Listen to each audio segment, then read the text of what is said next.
Boa tarde a todos. É com muita alegria que nós temos três convidados dois convidados e mais o nosso artista, ou melhor ainda, uma convidada, um curador e o artista. Uma variação ao mesmo tempo. Então, a nossa mediadora hoje é Isis Abreu, que é coordenadora do setor de acervo do Museu de Arte Contemporânea do Rio Grande do Sul. Nosso curador, o Claudinei Roberto da Silva, curador, artista visual e educador. E todos estão aqui para falar sobre a obra de André Ricardo, que é o nosso artista hoje, expondo, abrindo uma exposição aqui na Fundação Iberê. A todos, muito obrigado e boa conversa.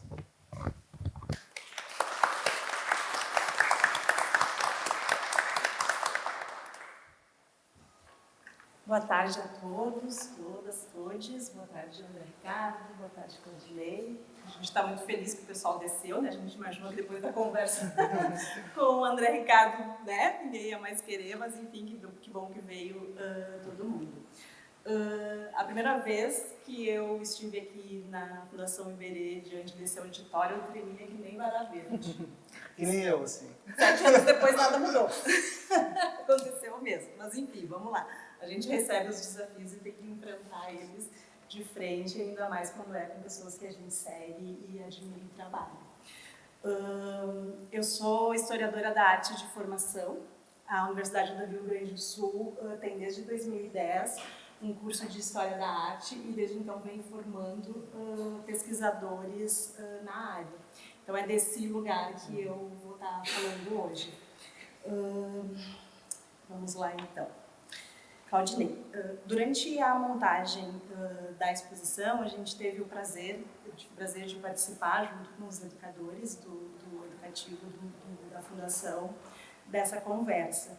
E no primeiro dia, né, que tu comentou que existe uma história da arte no Brasil e uma história da arte do Brasil.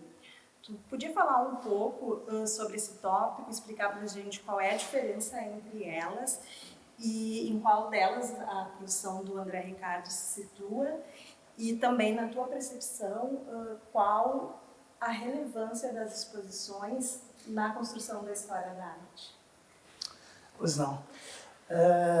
Antes de responder, coisa que talvez eu não consiga fazer, eu gostaria de agradecer a todos, a todas, a todes que vieram prestigiar nessa tarde essa abertura de exposição do André Ricardo na Fundação Iberê Camargo.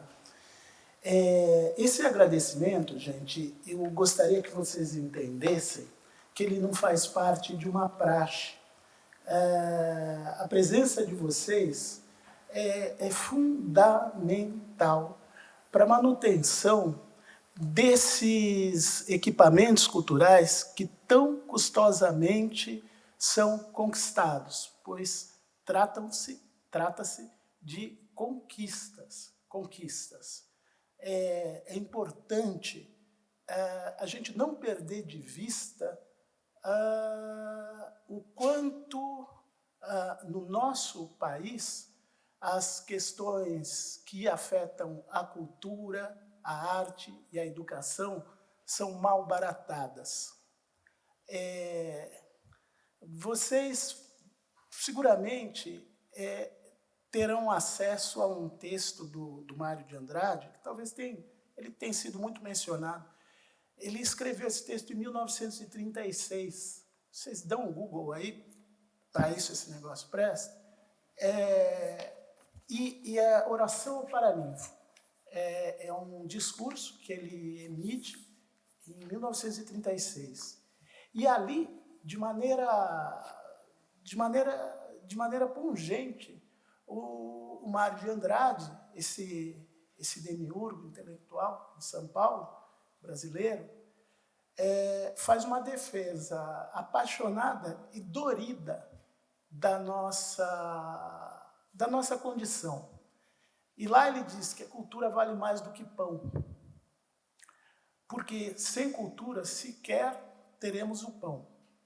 cultura precisa, então, ser entendida não como uma fila de 400 pessoas para ver uma exposição da Tarsila.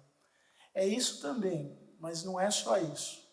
Então, a presença de vocês num evento como esse está revestida de uma série de significados, Entre vocês estão artistas, intelectuais, colecionadores, galeristas, estudantes. Eu espero que pessoas não imediatamente ligadas ao universo das artes também.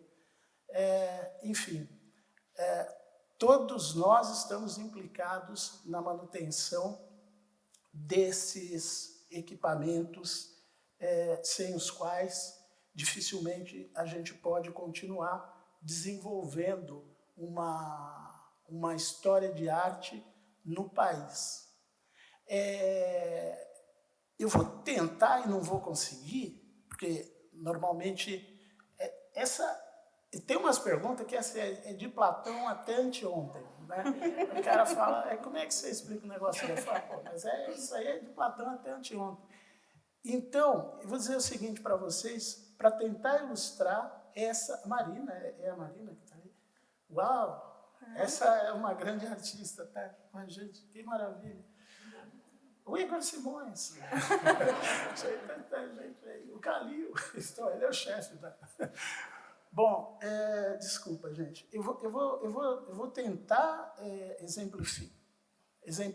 Eu vou tentar responder a partir de um determinado lugar.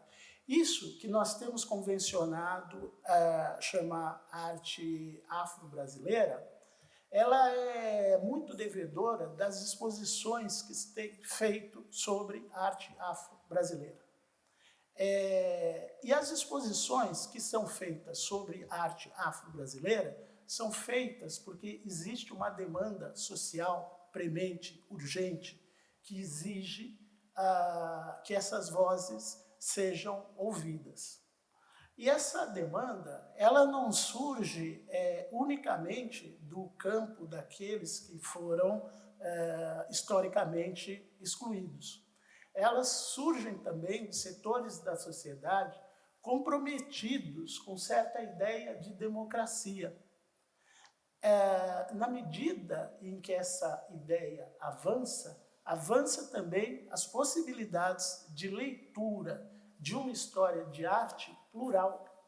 Uma história de arte que não vai preterir a participação daqueles que, mesmo contribuindo, foram esquecidos e apagados. Não é? Eu não sei quantos de vocês, eu acredito que a maioria, se não todos de vocês, conhecem o concretismo e conhecem a importância que o concretismo, os vários partidos concretos, na arte, tem na arte brasileira. Existem alguns artistas que, participando do movimento, não figuram de maneira central. Eu vou citar o Emanuel Araújo, que é um artista, um administrador público, um demiurgo, intelectual brasileiro que, entre outras coisas, criou o Museu Afro-Brasil, que hoje chama-se Museu Afro-Brasil Emanuel Araújo. O professor Igor Simões me confessou ontem que não gosta do nome atual, né, dessa mudança, e eu sou obrigado a concordar com o professor Simões. Eu não discordaria dele na frente dele, né? Tenho juízo suficiente para não fazer um negócio desse. Mas o argumento do professor Simões é que o nome Museu Afro-Brasil está consolidado de uma tal maneira que esse anexo não agrega, de fato, um valor especial. O pavilhão onde o museu está instalado no Parque Ibirapuera poderia receber esse nome e está perfeitamente homenageado essa figura. essa figura extraordinária, incontornável dentro de certa história de arte, né, no Brasil. Né. Aí, esse concretista, ele não figura no cânone do concretismo. Ele tem uma importância extraordinária, ele tem uma importância central em certa história de arte, que ainda está por ser escrita. Ele tem importância, por exemplo, para o trabalho, para a compreensão mais profunda, mais exata, mais, quem sabe, generosa, do trabalho do próprio André Ricardo. André Ricardo, frequentemente, eu já fiz esse tipo de coisa, de associar o André Ricardo a uma sensibilidade concreta. Sabe? Tem elementos ali no pensamento do André, a partir da sua pintura, principalmente a partir da sua pintura. Porque eu não sei se todos sabem, o André ele é um tremendo desenhista e ele é também um tremendo gravador. Ele é um tremendo gravador. E é um desenhista como poucos eu conheço. E desenho é um negócio que eu gosto para burro. E o desenho do André, aquela fração da obra do André representada no desenho, para mim é canônica. Tem certa ideia de desenho, tem um monte de ideias sobre desenho, né? Mas uma delas consagra a linha, não é? Como o vetor dessa linguagem, né? Então, a linha, a linguagem que se estabelece a partir da linha e do que você é capaz de comunicar com esse gesto gráfico. E, nesse sentido, o trabalho de desenho dele é uma coisa do além, né? O que nós vimos lá em cima é sempre assim, né?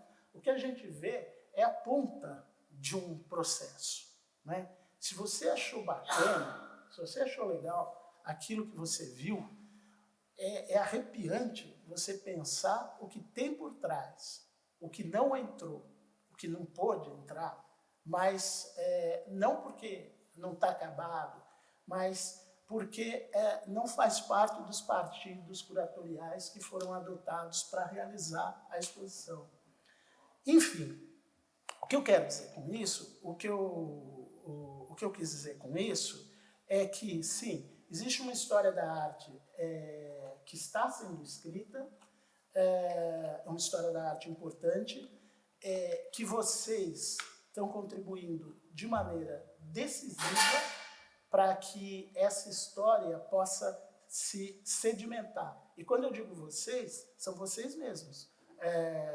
Os artistas, os pesquisadores, os curadores, os interessados, os colecionadores, essa figura que nem sempre é consagrada pela história, mas por essa história, porque eu estava brincando com o André, eu falo pra caramba, eu vou parar. Eu estava falando com o André de um poeta carioca que é sensacional. Eu amo aqueles caras daquela poesia mimeógrafo, né? E é o Chacal, né? Chacal, que poeta. O Chacal, ele criou uns personagens, a poesia dele é meio satírica e tal, né? E ele criou uns personagens que recorrentemente aparecem na poesia dele, né? E tem uma lá que é engraçada, é quase uma piada, né? Que ele fala assim, precisamos conquistar o mundo, né? Vamos conquistar Roma, Milão, Turim. Eu falei, pô, o cara precisa conquistar o mundo, só fala cidade italiana, né? E ele estava querendo justamente brincar com a ideia de que precisamos conhecer o mundo, precisamos ir a Paris, não é? Não, Paris não é o mundo. Paris não é o mundo, São Paulo também não é o fulcro irradiador da arte brasileira, não é? Talvez seja o fulcro político, o fulcro econômico, e a partir desse poder cria-se uma história, irradia-se uma história que se quer canônica, a partir de São Paulo, não é? Mas existem outras possibilidades. A gente está aqui no Rio Grande do Sul, em Porto Alegre, nessa instituição extraordinária, que como paulistano, eu acho que estaria melhor em São Paulo. Vocês vão conhecer um paulista, fala, cara, você é tão inteligente, você devia estar em São Paulo. É um negócio nojento, mas é uma coisa recorrente, sabe? É mais forte que a gente. Sei lá se eu respondi. Bom, isso eu respondi também. André, tu comentou ontem que tu, durante algum período, né, antes de se dedicar só ao ateliê, à pintura, tu chegou a dar aula e ainda dar algumas aulas sobre técnica, né? Eu não sei se tu quer complementar e dizer como tu percebe, né, a tua produção dentro dessa certa história da arte que também e essa história da arte que está sendo construída. Bom, primeiro quero agradecer a presença de todos. Obrigado, Fundação Iberê. Obrigado à Galeria Estação. E obrigado a vocês por essa conversa. Eu vou contar um pouquinho da minha história para chegar à atividade de professor. Eu sempre tive interesse por arte, desde criança, assim, desde muito novo. E acho que os professores da escola, por ver essa vontade, aconselharam minha mãe, falando, vai levar esse menino para uma casa de cultura. E aí eu comecei com 11 anos de idade a fazer aulas de desenho e pintura numa casa de cultura que era assim uns 30 minutos de ônibus da minha casa, que era a Casa de Cultura de Santo Amaro. Eu tinha 11 anos de idade. E aí começa a minha relação com essa prática direcionada e também essa relação com a cidade, que depois a gente pode falar. Porque minha mãe me levou o primeiro dia, eu tinha 11 anos. No segundo, eu peguei o ônibus e fui sozinho. Então, aí começa a minha imersão na cidade de forma autônoma. E com 12, eu já estava sendo assistente do professor. Isso foi importante, porque desde muito cedo, eu senti que aquilo ia fazer parte da minha vida para sempre. E aquilo foi se tornando também uma coisa viável. Eu lembro que minha mãe comprou as primeiras tintas, o primeiro conjunto de telas. A gente foi no centro, lá na Praça da República, onde tinha uma feirinha de material artístico. Ela comprou 3 telas, 4 cores, 2 pincéis. E aí eu comecei o curso. O segundo lote de tela, eu já comprei vendendo as primeiras pinturas. E depois minha mãe nunca mais comprou um tubo de tinta. Ela comprou o primeiro. O restante eu comprei vendendo.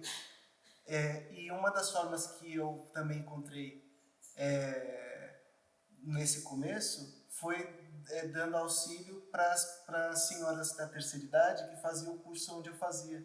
Então, elas, com 15 anos, eu ia na casa delas assim, uma vez por semana, à tarde, e ajudava elas a pintar.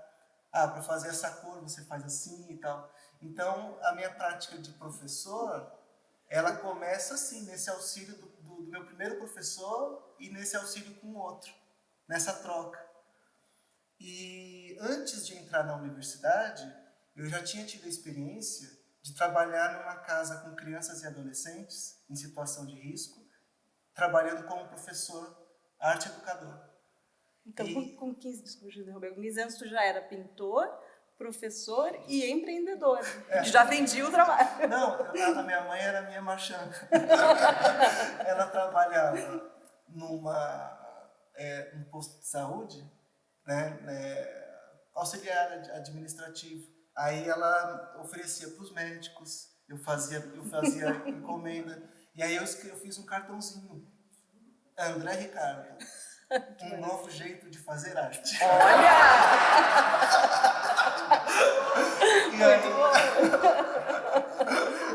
E aí eu fazia rifa da escola. Eu cheguei a pintar em restaurante. porque eu morava perto da represa Guarapiranga e alguns dias à tarde eu pegava um carrinho de feira, colocava umas telas, minha caixa de pintura, um banquinho e ia para a beira da represa pintar. Andava assim, tipo, 3 quilômetros. Numa dessas idas, um cara lá de um restaurante falou: você não quer vir aqui pintar no restaurante? Porque a gente quer fazer umas atividades culturais aqui. Aí eu fui, mas foi horrível, porque era noite, então eu estava com uma luz horrível, o povo só queria beber cachaça e escutar sertanejo. Aí não deu certo. Mas assim, tem. E com 18, eu já tinha alguns amigos que trabalhavam como educador e com criança abrigada. E como sabia que eu tinha um traquejo para dar aula, me chamou para ser educador numa instituição. E foi essa experiência que me marcou e eu falei assim, eu vou fazer universidade. Eu vi situações ali tão difíceis e foi uma experiência tão transformadora e de amadurecimento que foi quando eu tive assim uma consciência de que eu tinha direito a estudar e que eu precisava estudar. Ah, eu não quero começar a chorar. Bom, eu não parei. Eu entrei na USP para fazer curso de licenciatura. Depois eu vi que meu negócio como professor não era escola, era ateliê. E as disciplinas de licenciatura tomavam muito tempo e eu queria ficar no ateliê pintando. Então eu mudei para o bacharelado. Mas na graduação eu trabalhei em projetos de educação com a comunidade do entorno. Porque a USP, ela vizinha uma grande comunidade periférica, como por exemplo a favela São Remo. E tem projetos na USP que recebem essas crianças para fazer uma coisa que é fundamental da universidade, que é a extensão universitária. É você levar para além das paredes, dos muros da universidade, o que ela desenvolve, né? E para mim foi uma coisa natural e eu sabia a importância disso.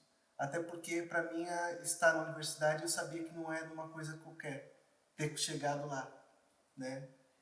Bom, então eu tive essa experiência que foi muito marcante, depois eu tive na USP, e aí eu pensei assim, bom, quando eu me formar, eu quero ter toda a estrutura para eu continuar fazendo isso que eu gosto, né? Então eu falei, bom, acho que eu vou seguir, tentar me dividir entre o ateliê e oficinas e instituições. E foi exatamente isso que aconteceu.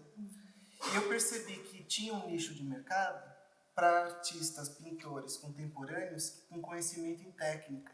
Porque tem uma coisa que a gente vê na pintura contemporânea muitas vezes, que é um mau entendimento do que é técnica. Então, geralmente, quando as pessoas vão procurar curso de técnica, vão achar pintores mais acadêmicos. Porque nessa escola, a técnica é algo valorizado, né? Então, eu comecei a me aprofundar em técnica. Por um interesse pessoal, mas também como uma estratégia. Acho que eu fui sempre empreendedor. Sim. E na medida que eu fui pesquisando essas técnicas e me aprofundando nelas, elas vão sendo absorvidas no trabalho. E no caso da pintura têmpera, eu sempre me encantei porque eu tinha um interesse natural pela cor. E sendo estudante em São Paulo e podendo conviver, por exemplo, com a pintura do Alfredo Volpi, eu tive um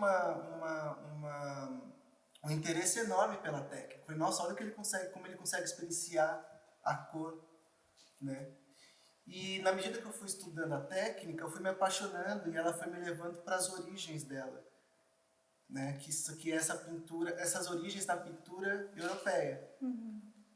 Eu sempre vou pontuar, porque você pode pensar a técnica a partir de outras origens. Para mim, por exemplo, só um parênteses, a pintura a cal feita nas paredes dessas fachadas populares que eu menciono, que eram geralmente casas com aquela pau a pique, né? Ou com aquele sistema de construtura de feitura da parede com barro e depois revestida com gesso e pintura de cal, isso é têmpero. É uma têmpera, pode ser entendido como uma têmpera. E, inclusive, um pintor super importante, o Rubem Valentim, baiano, ele aprendeu a pintar com esses pintores de fachada. Ele fala isso num depoimento. E ele começa a pintar a têmpera por causa disso. Mas também a têmpera me leva para a pintura medieval, na Idade Média, né? Isso falando a grosso modo, porque são séculos, 1000 anos de história, e com muitas diferenças entre si. Mas você tem assim exemplos fantásticos na Itália, na Espanha, e de mestres coloristas, né? E então eu fui estudar, investigar a técnica. E a investigação da técnica, ela não é exatamente só a investigação do material e do procedimento. Ela é uma investigação dos conceitos, da história, porque a técnica ela é uma forma de pensar pelo fazer, né? Você pensa fazendo. Técnica não é algo que você traz assim, eu vou adotar aqui como uma receita. Não, né?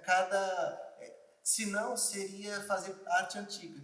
Então o fato de eu usar uma técnica antiga não significa que eu vou fazer uma pintura medieval, né? E também o fato de eu ter interesse de ver a técnica de têmpera do Volpe não significa que eu vou fazer o Volpe, né? Eu acho que tudo se transforma no seu fazer e a partir das suas referências, né? E, finalizando, acho que foi isso. Essa minha atividade como professor de ateliê sempre foi muito somada à atividade de artista, de ateliê, na minha pesquisa pessoal. Então, uma coisa ali alimentando a outra. E tem uma outra questão muito bonita, que é assim, de ver os alunos pintarem. Porque eu lembro que assim, eu gostava de ver aquele prazer do aluno passar a tinta assim na palheta e colocar na tela, sabe? De você ver aquele pincel azul cobrindo. E eu acho que eu consegui trazer esse prazer para mim também.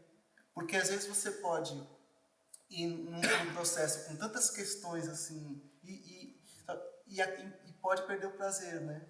E eu acho que a pintura têmpera me oferece esse prazer com a cor, de lidar com ela, de ver ela sendo depositada na superfície, né? E eu aprendi muito também vendo os alunos. Então acho que... Acho interessante isso que tu fala da técnica, né, e de todas as possibilidades que ela abre de transitar nessas histórias da arte. E aí pensando muito na perspectiva de um artista racializado, né, como que isso mostra que artistas não precisam ficar presos dentro de uma técnica, ou de um assunto, ou de uma ideia, como que a gente pode circular entre essa história da arte canônica, né, do Volpe, mas também a gente pode olhar para outras referências, como tu vem dizendo, né, e se alimentar também dessas referências que não estão nessa história da arte canônica. Eu acho que se eu entender a pintura como um modelo de pensamento, essa pintura vai estar ligada a tudo que me constitui, porque ela é uma forma de pensar. Ou seja, tudo aquilo que está ao meu redor e que me constitui como sujeito vai aparecer de algum modo pela pintura, porque ela vai refletir isso, né? E então, ao mesmo tempo que eu estou ali estudando a pintura italiana, eu estou olhando uma fachada no Grajaú. E esse cruzamento, o meu próprio cruzamento na cidade enquanto sujeito, vindo da periferia para o centro, é o cruzamento que você tem na pintura entre uma tradição hegemônica e uma tradição de outro eixo. Porque a pintura ela é reflexo do que eu sou, né? Então, assim, para eu fazer um trabalho que traga outros referenciais, eu não preciso jogar também aquele que me formou. Porque tem coisas ali que me importam e que eu posso... e que me constituem minha formação do meu olhar também. Sim. Tanto que, assim, eu acho que, vendo o trabalho em conjunto, ele pode ter tanta diversidade ali de referenciais, você pode olhar... Eu vejo transparecer Matisse, eu vejo transparecer o Rubem Valentim, eu vejo transparecer o Alcides, que é um pintor que eu conheci pela Galeria Estação, e eu acho fascinante, um pintor pouco falado, né? Popular, né? Agora, como que isso aconteceu, assim, essas referências populares? Se você quiser, eu posso entrar por aí. Eu, mais ou menos por volta de 2017, eu estava numa crise ali no trabalho e estava tentando entender para onde eu iria e tal. Isso casou com um momento em que eu passei a ter interesse por uma produção que eu não tinha tido estudado na universidade, que é uma produção de matriz popular, né? Inclusive é quando eu começo a visitar a Galeria Estação, é quando o Claudinei está fazendo a curadoria da Bienal na IFES, em São Paulo, e a gente começa a trocar sobre outros artistas que eu não conhecia, muitas referências que eu vi no Museu Afro-Brasil, né? E uma viagem que eu fiz para o México. Eu lembro que eu estava no avião indo para o México e eu escrevi num caderno: será que eu vou encontrar o que eu procuro? E chegando lá, realmente foi um choque, porque eles têm uma força da produção mexicana, pré-colombiana e também indígena, muito forte, né? Cromaticamente. Então, aos poucos, eu fui também me dando conta desses outros artistas que eu não tinha tido contato até então. E isso vai também formando meu olhar e trazendo novas possibilidades de pensar a pintura. Eu lembro que em 2018, se eu não me engano, eu fui convidado por um pintor de São Paulo, o Rodrigo Bivar, para fazer parte de uma conversa sobre uma exposição que ele estava curando na Galeria Estação. Uma exposição, ainda não era artista da galeria, é uma exposição do Neves Torres, que é um pintor de 85 anos, que na época tinha 85 anos, tinha começado a pintar com 75. Nossa. Quando eu vi, ele é de Vitória, quando eu vi aquela exposição, aquela pintura, eu falei assim, não, para aí, eu preciso rever toda a minha referência do que eu estou pensando sobre pintura contemporânea. E, enfim, foram uma série de coisas e de aproximações e de mergulhos que foram me dando aí outras possibilidades, né? E, enfim, eu acho que eu posso parar por aqui, né, para essa conversa seguir, passar um pouco a bola, mas a gente depois segue nessa... Não, eu acho interessante, né, queria que o Claudinei falasse um pouco sobre isso, da gente também se abrir à percepção de uma potência criativa que pode ser uma referência que não está lá só no cânone, né, mas que existe nos centros urbanos, enfim, no nosso cotidiano, inúmeros elementos e visualidades que também são referências, né, para a nossa prática artística. Eu ouço eles falar e eu fico assim muito, como é que se diz? Encantada, que a gente fica olhando e daqui a pouquinho se perde. Mas ontem, nessa conversa, a gente ficou observando como que vocês traziam algumas frases assim sensacionais, que eu acho, comecei a pensar, que a gente pode pensar enquanto teoria da arte mesmo. Uma delas foi a seguinte, Claudinei, queria que tu comentasse ela. A gente fala em off, Mas é que a gente quer dividir com o público, porque a gente divide o conhecimento, né?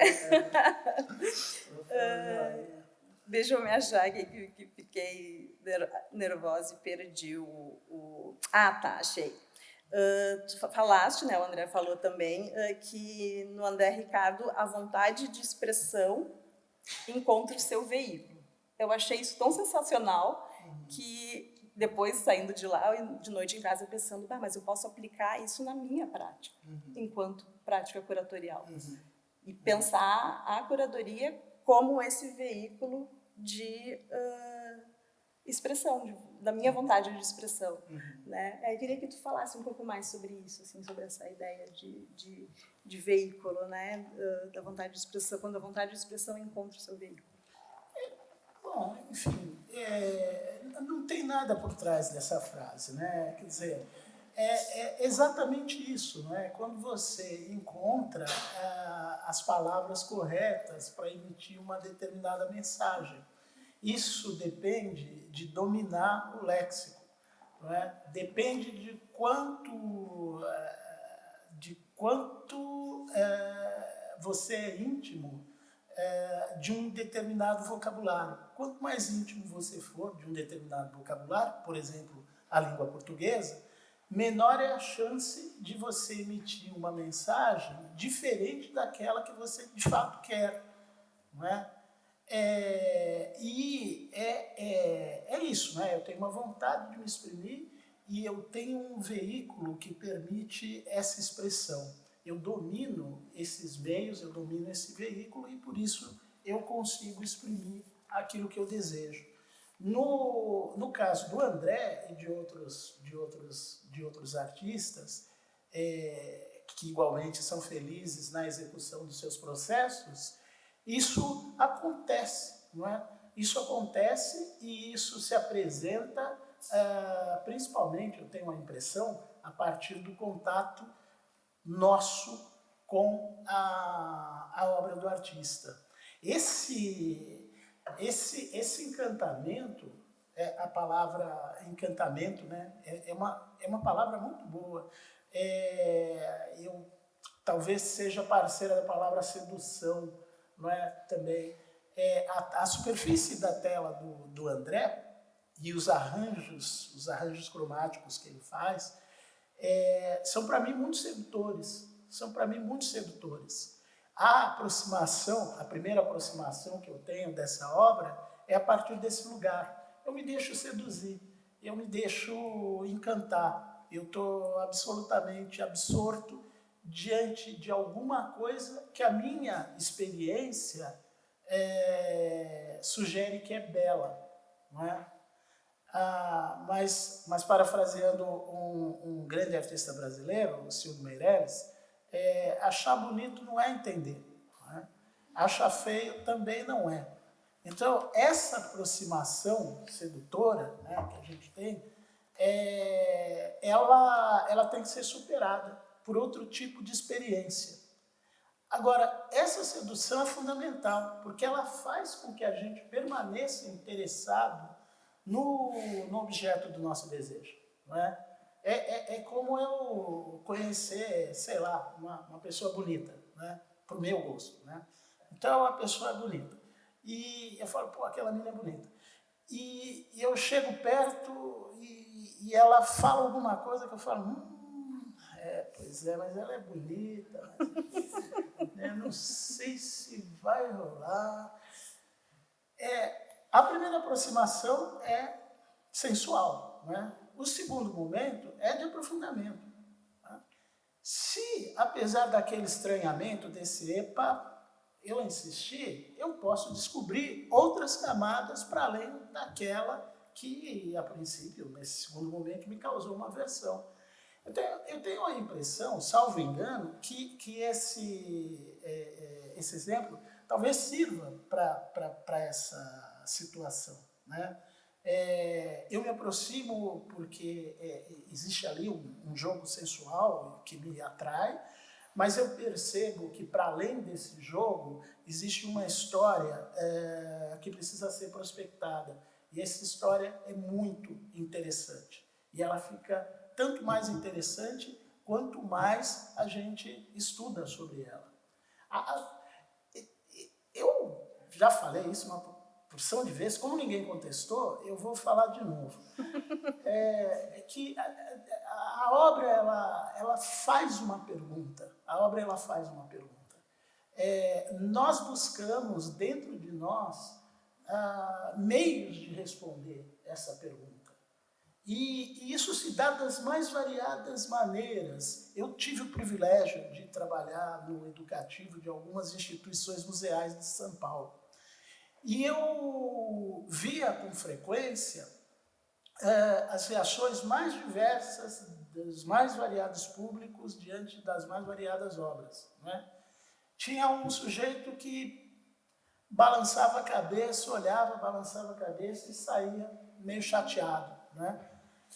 Tinha outro que fazia um gesto indignado, né? Falava assim, agora eu sei porque que essa porra não cobra entrada, sabe?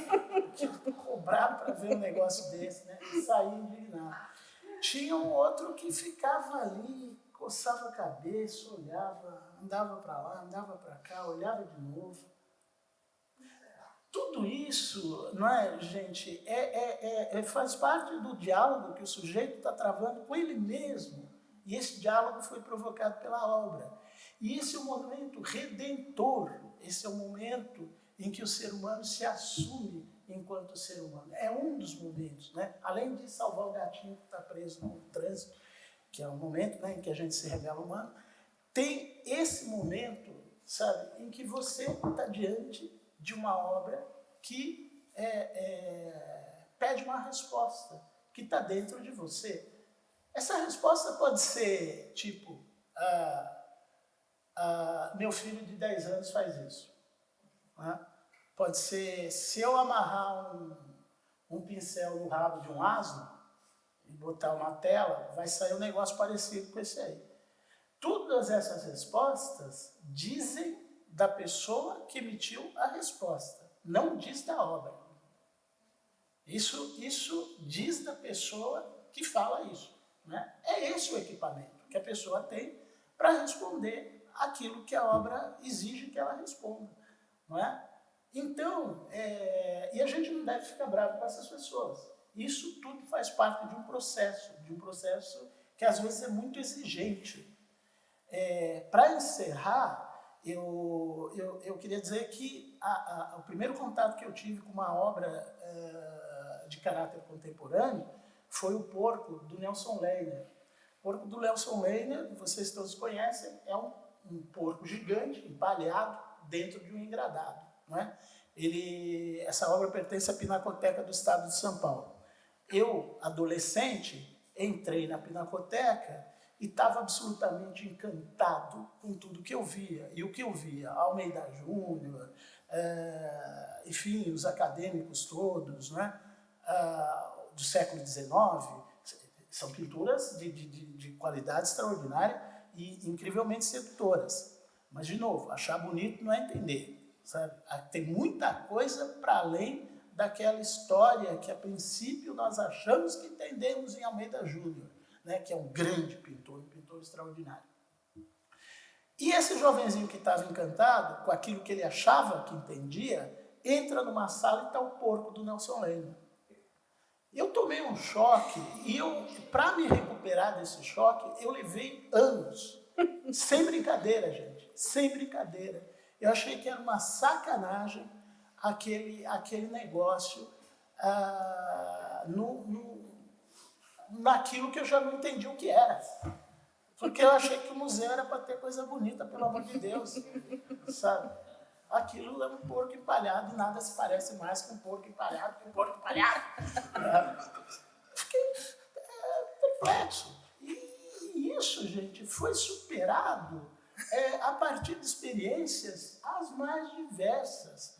Até, por exemplo, né, militar no PCdoB quando o partido era proscrito. Quando o partido era proscrito, quem não é comunista aos 20, vocês sabem, né? Então não preciso continuar, não tem coração, né? Quem continua depois dos 30 não tem cabeça. Então, eu ali, na militância, eu comecei a estudar os movimentos políticos e eu chego no ano mágico de 68, né? Ano mágico de 68. E com essa informação, né, que aparentemente não tinha ligação imediata com o Porco do Nelson Leiner, eu volto para a Pinacoteca. E eu descubro que ele está dentro da Sala da Nova Figuração, que são obras realizadas exatamente naquele período e que discorrem sobre aquele período. E Fiat Lux, aquele negócio começou a fazer sentido. Vocês não sabem como eu fiquei feliz.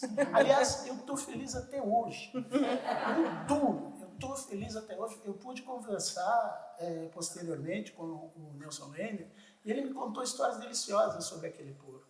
como ele encontrou o porco, que ele subiu a Rua Augusta com o porco empalhado nas costas e que parou o trânsito, né?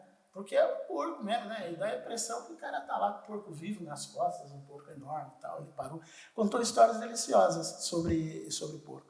Então, de novo, né? Eu não sei se eu respondi, mas de qualquer maneira, eu queria partilhar com vocês dessas experiências e quase reflexões. Eu posso complementar? Porque acho que é uma abertura interessante para falar da técnica. Quando...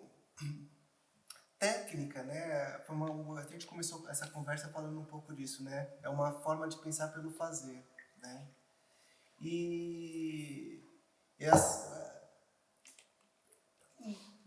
Quando você escolhe uma tinta, uma técnica de pintura, não é uma escolha aleatória, né? Ela tem implicações poéticas, né? Porque ela vai determinar o modo como você vai se relacionar com a linguagem.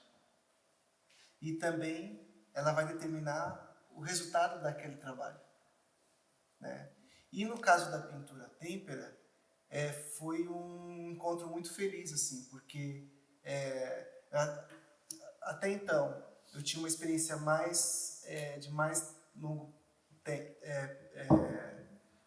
tempo com a pintura a óleo e vinha pesquisando as outras técnicas, mas na medida que eu fui pesquisando a têmpera, ela foi mudando o meu jeito, o meu tempo no ateliê, né? E se adequando à minha sensibilidade.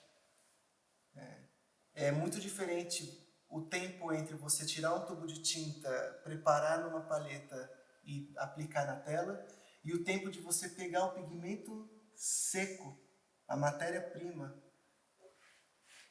pôr numa placa de moagem, misturar com aglutinante, preparar essa tinta já de acordo com o que você com a densidade que você quer, é muito mais. Para telas maiores, eu posso ficar horas preparando uma cor. Então isso me mudou muito a minha relação entre o pensar e o fazer ali na tela, entre as decisões que eu vou tomar, né? Então são decisões que têm um tempo assim maior, mais estendido, né? E também ela me permite cobrir, velar ou apagar de uma maneira muito mais fácil do que eu tinha no óleo, por incrível que pareça. Na pintura a óleo, eu tinha um grande embate com a matéria, porque muitas vezes eu tinha que apagar a pintura inteira para retomar. Isso era muito agressivo, assim, sobretudo pinturas grandes, porque eu tinha que usar muito solvente, então eu ficava respirando aquela coisa, não era uma tinta que saía fácil. E a têmpera foi incrível, porque com água, sabão, eu consigo limpar a tela inteira e retomar ela. E isso é parte muito importante do processo, porque é nessa somatória do que a pintura foi com o que ela vai ser, que ela ganha densidade. Né? E também tem uma coisa muito prática. Uma boa cor, ela é cara, se você comprar óleo. Então eu quero um vermelho cádmio. Você comprar um tubo de tinta vermelho cádmio fine, é a linha mais cara, né? E eu precisava do vermelho cádmio. Então, eu comprando pigmento e fazendo a própria tinta, eu conseguiria um vermelho cádmio muito mais puro que aquele do tubo de maneira mais barata. Então, às vezes são questões de ordem prática que atendem o seu fazer, porque não pode haver sofrimento no fazer. Sofrimento no sentido de impossibilitar aquilo. Você tem que criar condições para que o processo seja fluido. Você tem que falar isso pro Iberê Camargo, né? Que não pode ter sofrimento no fazer. Não, mas assim, se não fosse o tubo de tinta, o Iberê Camargo não conseguiria fazer o que ele faz. Ou seja, ele só pode fazer aquilo porque já existia uma indústria de tubos de tinta que ele podia comprar em grande quantidade, trabalhar com aquela densidade. né? Agora, sofrimento, eu lembro, só vou contar uma piada. Eu fiz uma residência na Espanha e conheci um pintor. E aí, onde a gente estava na mesa, foi em Mallorca, na Espanha. A gente estava na mesa tomando uma cerveja, aí ele falou assim: o que você sente quando está pintando? Eu perguntei para ele, né? Aí ele pôs o copo na mesa assim: dolor.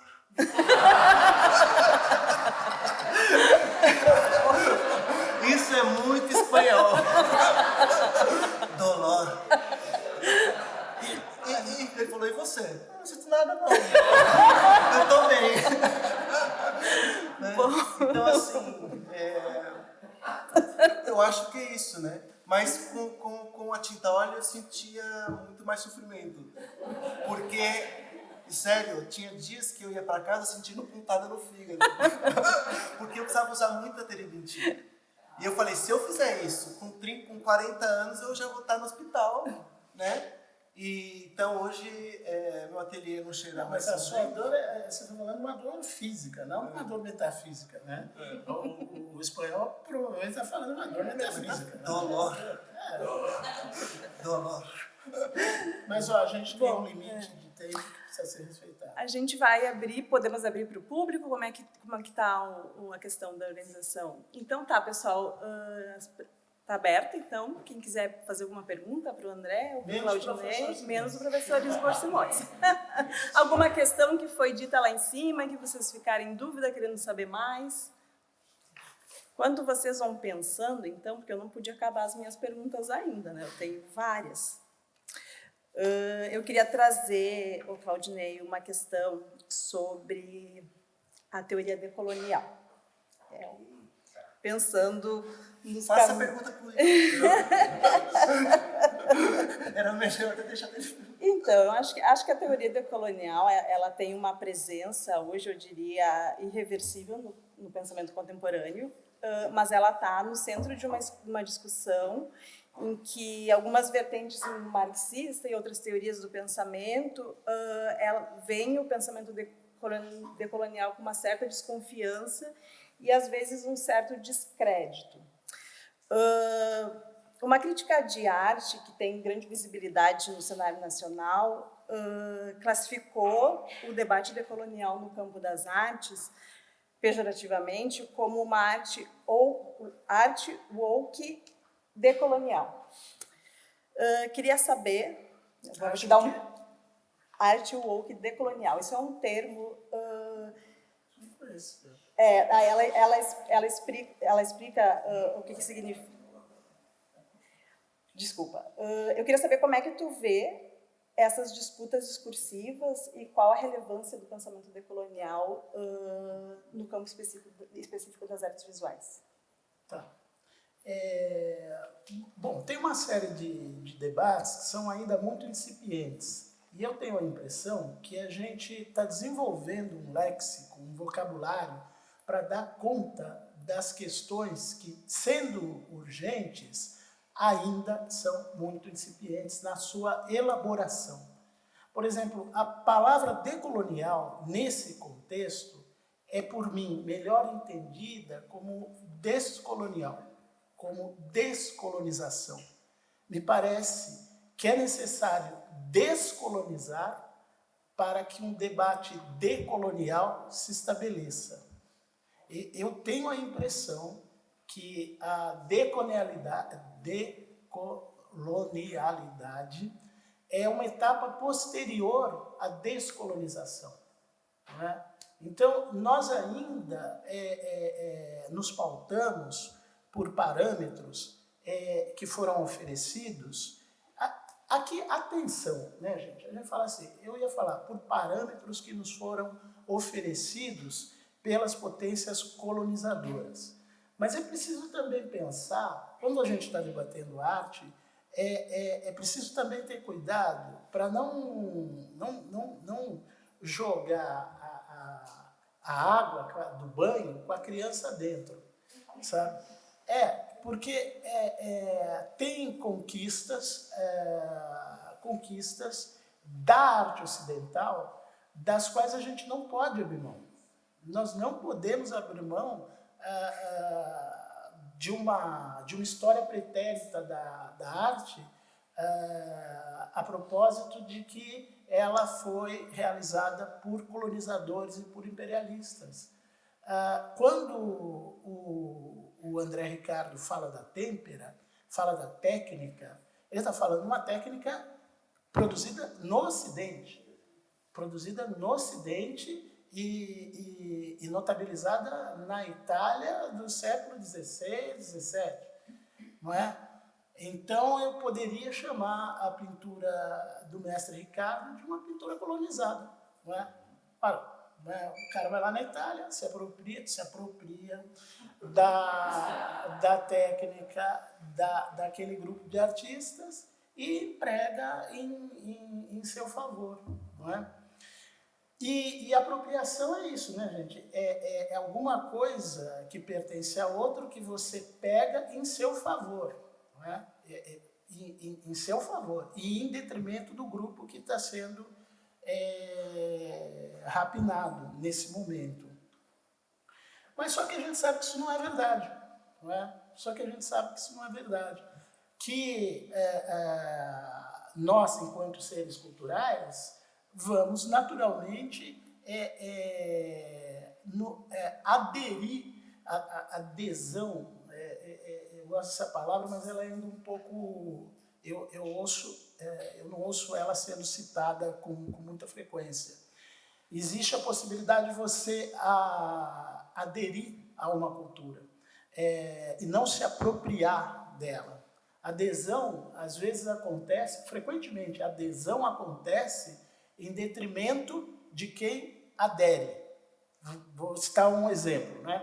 O sujeito que adere à cultura afro-brasileira sendo branco.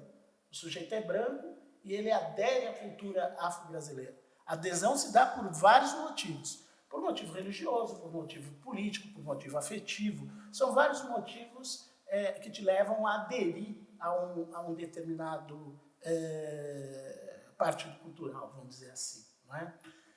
E isso acontece em prejuízo da pessoa que aderiu. Por quê? Porque a cultura afro-brasileira ela é discriminada, criminalizada, ela é, enfim, preterida, a gente ela é, enfim,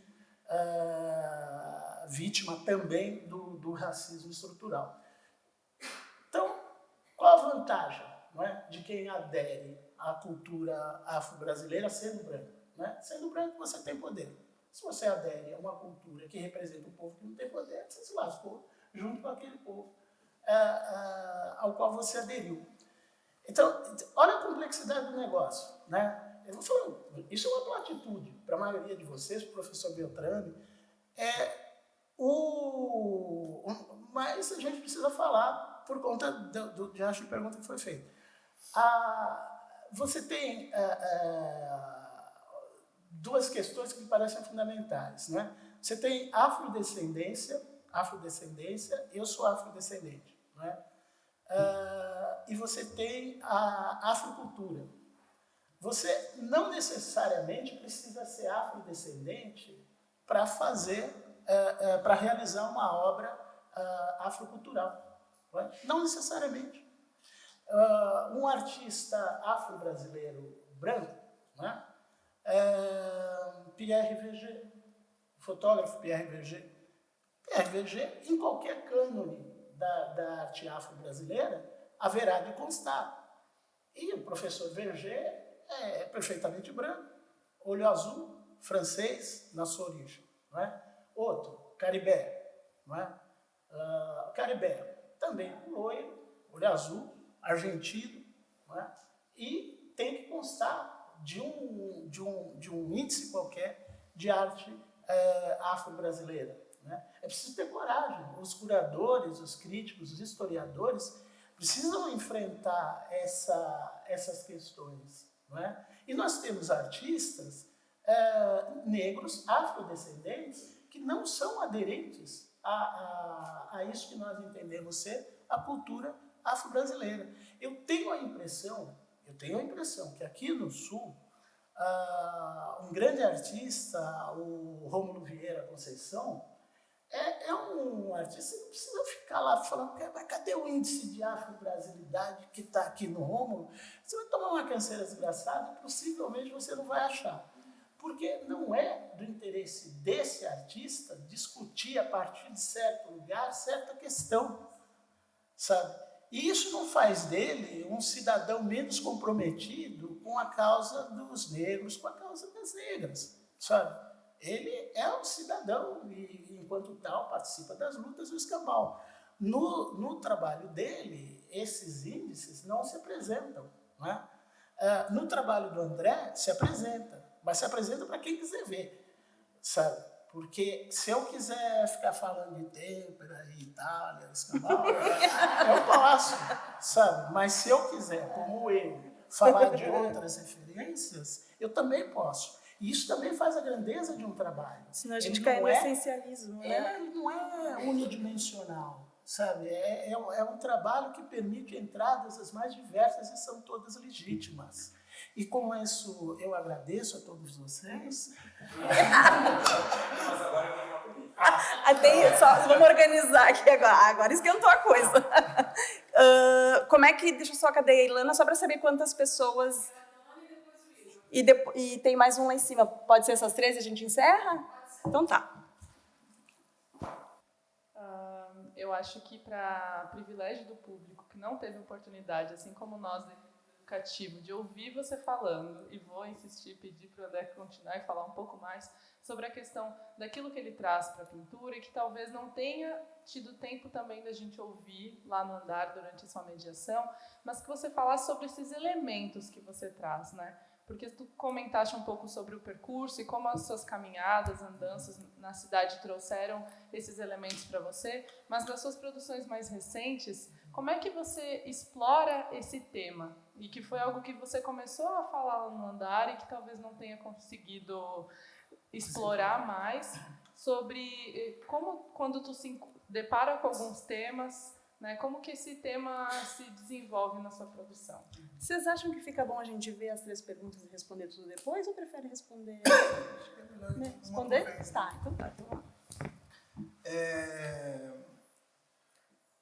lá. Os temas do trabalho, eles vão surgindo e vão se adensando e se ressignificando de uma pintura para outra.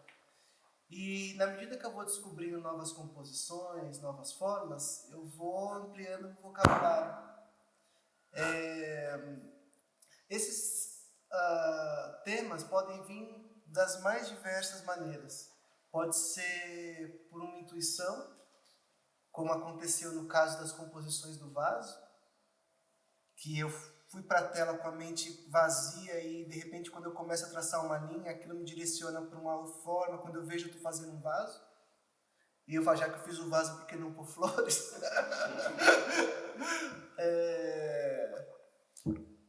Mas é algo que, se eu fosse pensar antes, vou pintar um vasinho com flores, eu nunca faria. Então, tem esse momento da intuição. Tem um momento...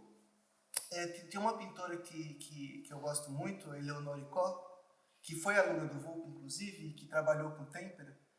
Ela fala num depoimento, ela fala sobre o olhar de relance, que é quando ela vê alguma coisa no mundo que a toma, né, e que ela olha para aquilo e enxerga a pintura, né? E isso acontece algumas vezes, algumas preciosas vezes. Não é todo dia, não é sempre. Então eu vejo uma coisa e falo, tem pintura aí, né? Isso aconteceu mesmo antes de eu trabalhar com têmpera, é uma coisa que eu fui percebendo. A própria série das caçambas vem de uma história assim, de me deparar com esse objeto.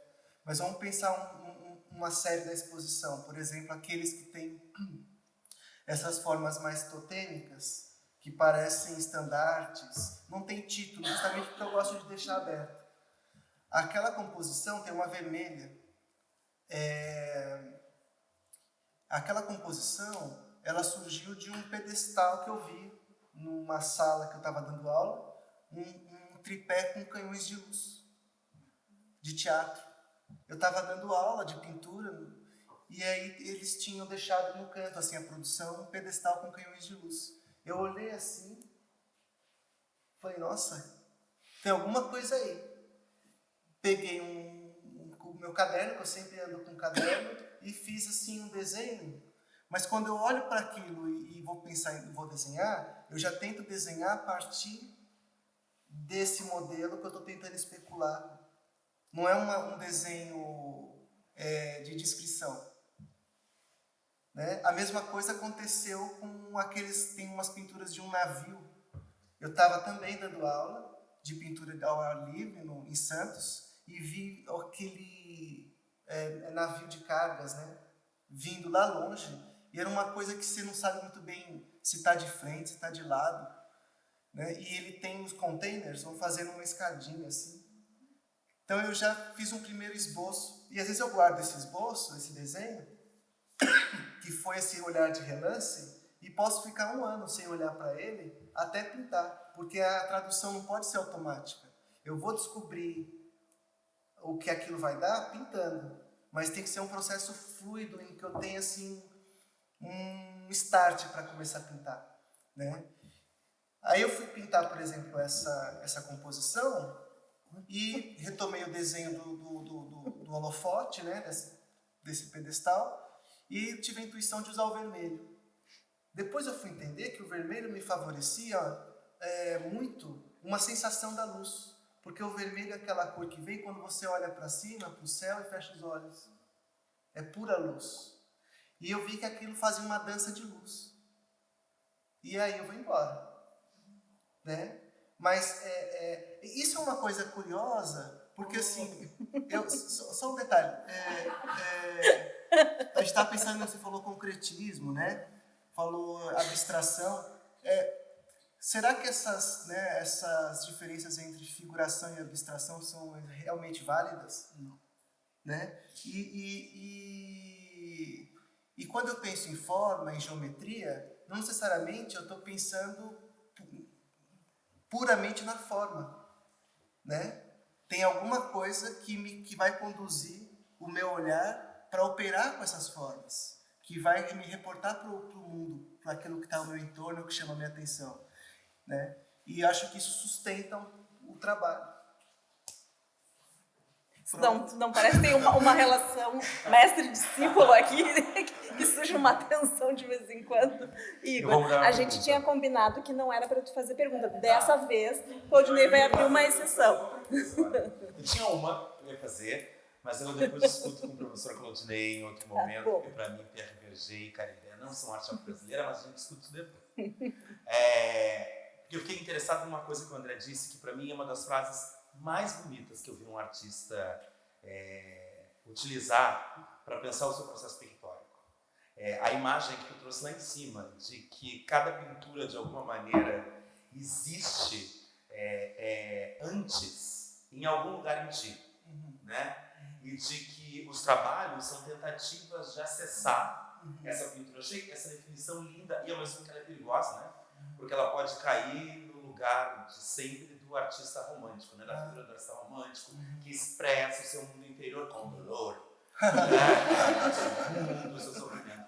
Agora, tem uma outra coisa que tu disse junto, que para mim tira esse risco, que é quando tu usou o exemplo do carrinho que tu pintou. Tu disse, eu estou pintando o carrinho, mas eu não estou pintando o carrinho. Sim.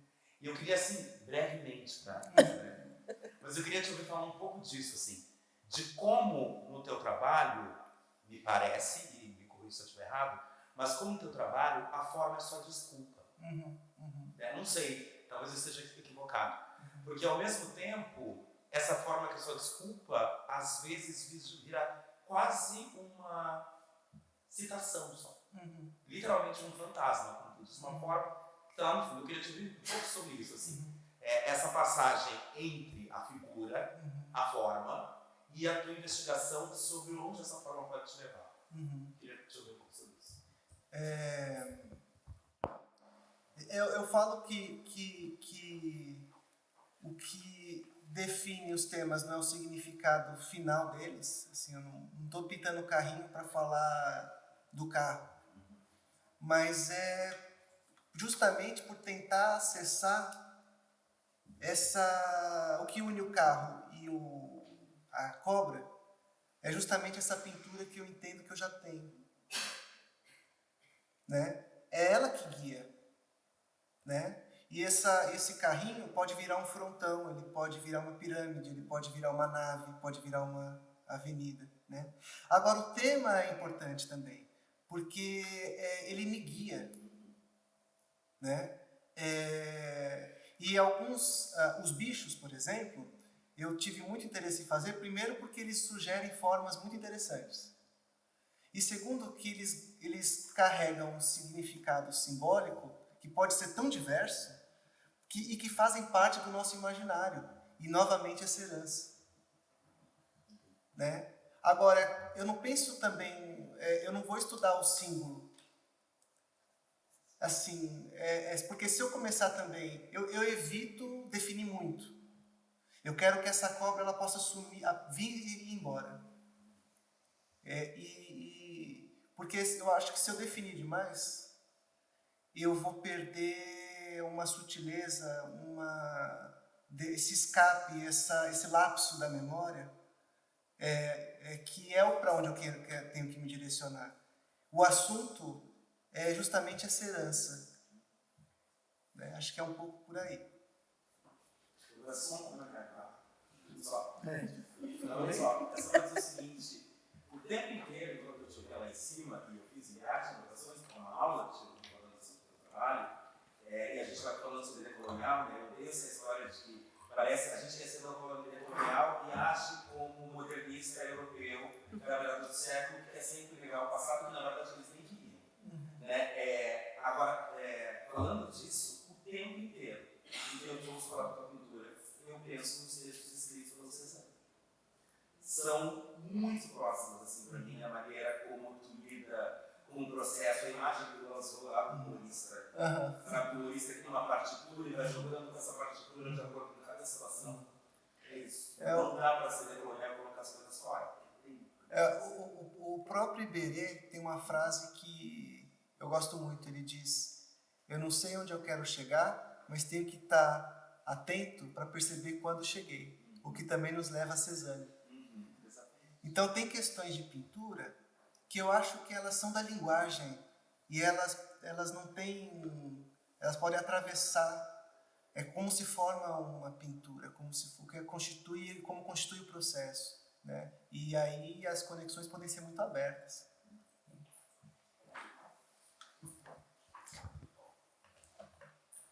André, só lembrando que daí então essa última pergunta e a gente encerra. Ok. Dá para ouvir? Eu vou te poupar, André, agora. A gente já conversou bastante, eu sei bem do teu processo. Então, estou um pouco mais curioso agora para ouvir do Claudinei, do processo de curadoria. Então, agora de curador para curador, queria saber um pouquinho como foi a escolha dos trabalhos, mas acho que principalmente agora que eu vi a exposição, entender o processo de montagem mesmo. Então, o que você pensou em relação ao espaço? É um espaço, não é um espaço fácil, eu acho isso ótimo, na verdade, eu acho que é um desafio, é sempre bom quando a gente trabalha em espaços que trazem essas possibilidades de fora da caixinha, né? Mas como você pensou essa disposição dos trabalhos em relação às salas? E a gente tem trabalhos aqui não só de vários momentos, mas de tamanhos diferentes, de fases diferentes e também em relação às cores mesmo, né? E a iluminação aqui é um elemento muito forte, né, da fundação.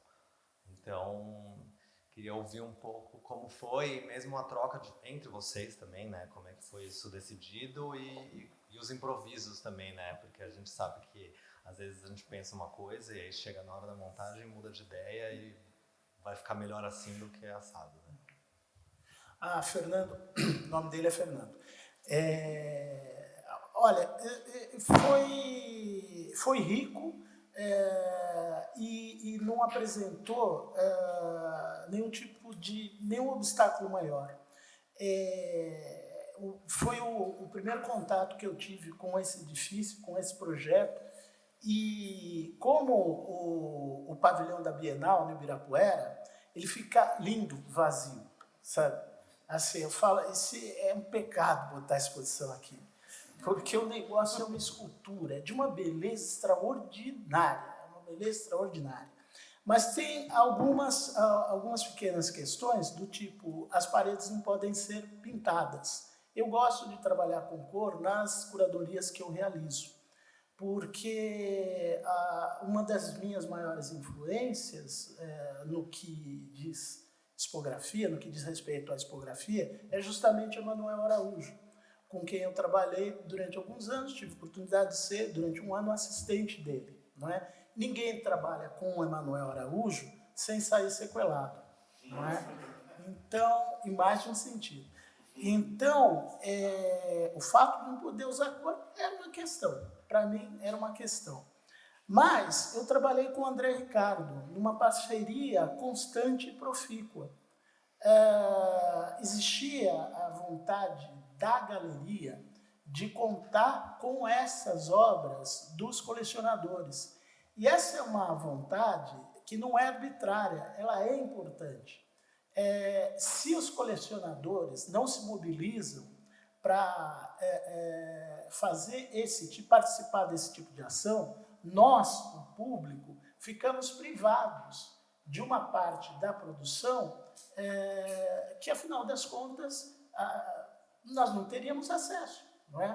Pertence a alguém, está reservado na casa de alguém, a gente não tem acesso. É uma questão importante essa. Essa história da arte que precisa ser escrita, ela não pode ser igualzinha a qualquer história da arte. Não é porque a Vilma está aqui, sabe? Mas é porque tem provocações que um galerista faz, que uma galeria faz. A gente não pode esquecer, gente, é chato falar isso, porque a gente está nesse prédio e a gente precisa relativizar essas coisas. Mas nós continuamos na periferia do capitalismo, sabe? Eu estava discutindo com uma curadora norte-americana e ela veio toda pimpona, Vanessa Davidson, ela veio do Blayton Museum de Austin, né, no Texas. Ela veio toda pimpona, puxa, eu estou feliz. Falei, por que você está feliz? Porque eu ganhei uma bolsa de $500 mil para comprar obras de arte. Pô, $500 mil? São 2 bilhões e pouco. Né? Falei, você não precisa de um procurador para gerir esse negócio? Falei, não, é que a gente vai comprar obra lá nos Estados Unidos, de latino-americanos lá nos Estados Unidos, porque esse dinheiro vai circular lá. Tá? Então, é que às vezes a gente fala, não, e tal, né? Mas a história de arte deles é contada a partir de condições objetivas materiais muito específicas, né? E a nossa é contada a partir de condições também muito específicas. Então, às vezes você tem vergonha de falar, não, mas a galeria está participando. Fala, cara, mas se a galeria não participa, o negócio não sai. Sabe? É outra coisa, Fernando. Né? Você sabe disso, você é curador. Mas o processo de curadoria foi muito colaborativo. E essa arquitetura ajudou enormemente. A minha vocação pessoal era de criar algum tipo de relação com a arquitetura, entre as obras e a arquitetura. Acontece que eu acho que o trabalho do Ricardo é um desses que educa o nosso olhar, sabe? Você olha o trem aqui e você olha um detalhe da arquitetura e você percebe esse detalhe com mais clareza a partir da educação que você recebeu observando a obra do artista. Funciona, gente, de verdade. é até bobo falar isso, né? Mas é uma experiência da qual todos participamos, né? A gente começa a ver com outros olhos a paisagem em torno da gente a partir dessa educação que nós buscamos. Ninguém deu, sabe? Educação é um processo de construção de conhecimento, não é de transmissão de conhecimento. E isso que aconteceu aqui parece meio coisa antiga, né? Que é a relação, o exemplo virtuoso, mestre, que vai falar com os discípulos e não sei o quê, mas não é isso. Eu quero acreditar que o que aconteceu é construção de conhecimento, as múltiplas experiências, a experiência de vocês, que generosamente foi colocada à disposição da nossa experiência. É isso que constrói o conhecimento. E eu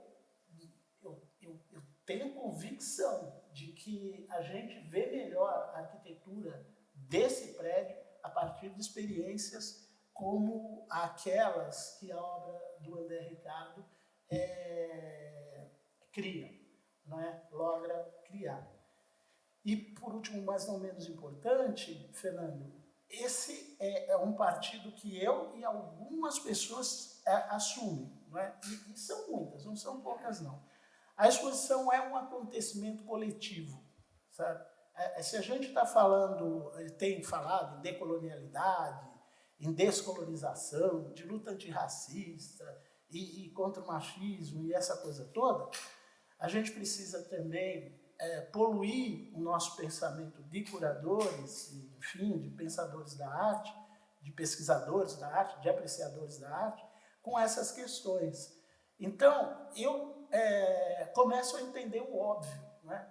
Que uma exposição é um acontecimento coletivo, tanto quanto o cinema é, sabe? Você não faz um filme, o diretor teve uma ideia, o caso curador, né? Teve uma ideia bacana, falou, vou fazer um filme. Faz. Né? Você precisa de técnicos, você precisa de equipamento, você precisa de especialistas, você precisa de um zilhão de coisas. Acontece que quando o filme termina, você passa a ficha falando até do cara que foi comprar café. E no caso das artes plásticas, você tem o nome do presidente da associação, você tem o nome do diretor, você tem o nome do curador, vai lá, quando tem, e acabou. Aí, se tem o nome do educativo, você já fala, tem o nome do educativo. Mas a exposição é feita com um técnico, com um pintor, com um iluminador, com o cara do transporte. É uma multidão, não é?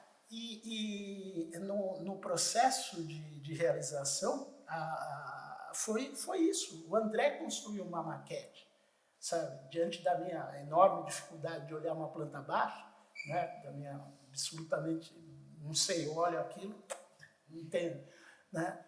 O André construiu uma maquete, sabe? E foi fundamental. E o Gustavo, técnico dessa instituição, foi um cara maravilhoso, sabe? Na beira do chato, sabe?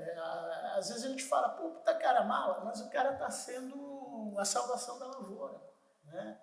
Então, é isso. Então, eu queria agradecer a todos vocês. Eu desejo uma boa noite. Espero que vocês voltem bem para as suas casas. Eu quero aproveitar e me exibir que na instituição onde eu trabalho, no Museu de Arte de Arte Contemporânea do Rio Grande do Sul, na ficha técnica a gente coloca o nome de todas as pessoas. Agora, né? Porque eu comecei a reclamar.